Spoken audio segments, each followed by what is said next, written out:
The subject of today's rant is buses, as you may see from this magazine that I've just found in the loft. This is a April 1997 edition of Buses magazine. On the front cover there, I think that's an AEC Regent Mark 1 with possibly a Willowbrook body.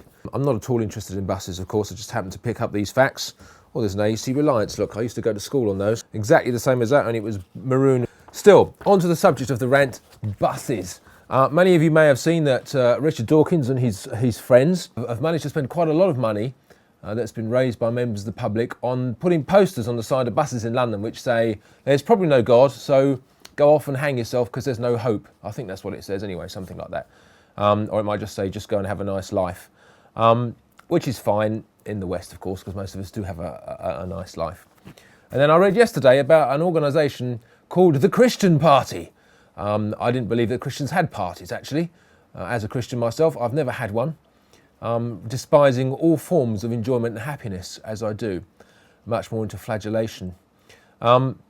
So the Christian Party and the boss, the Reverend George Hargreaves, or Roger Hargreaves, I think. Roger Hargreaves made the Mr. Men. Anyway, this Hargreaves guy has come back and said, as soon as these stickers come off the side of the buses, we will replace them with our own stickers saying, oh, there is a God.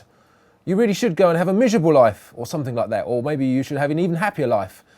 You may also be interested to know that if you type buses into Google today on the 6th of February, the top story that comes up is Atheists and Christians posting stickers on buses. Wonderful. Either way, it's going to cost them £170,000 or more to replace all the Dawkins posters, which means they've now spent £340,000 on posters on London buses saying, there is a God, no there isn't a God, yes there is, no there isn't, yes there is. I'm just wondering how long this is going to go on for. As far as I can see, London Transport for London as they're now known, will be delighted because of all this advertising spend. Most normal people will look on and laugh about the state of fanaticism in our nation, because it's only the fanatics who care enough to put posters on buses. And also, if there is one person in the world who's actually bought something or had their opinions changed because of seeing a poster on the side of the bus, I'd like to meet them. Have you ever bought anything that you've seen advertised on the side of a bus? I think so, no? No, I haven't.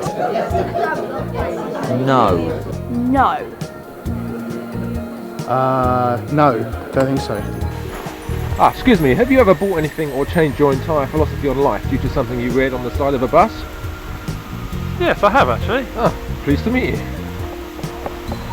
So I'm just rather frustrated about this whole stupidity. Fundamentalists spending ridiculous amounts of money which could go to much better causes. They go to grassroots.org.uk where £8 a month can keep a Dalit child from the wolf from the door, £18 a month can keep a kid alive in Kenya, and £3.50 a month can keep a child in education and food in Tanzania.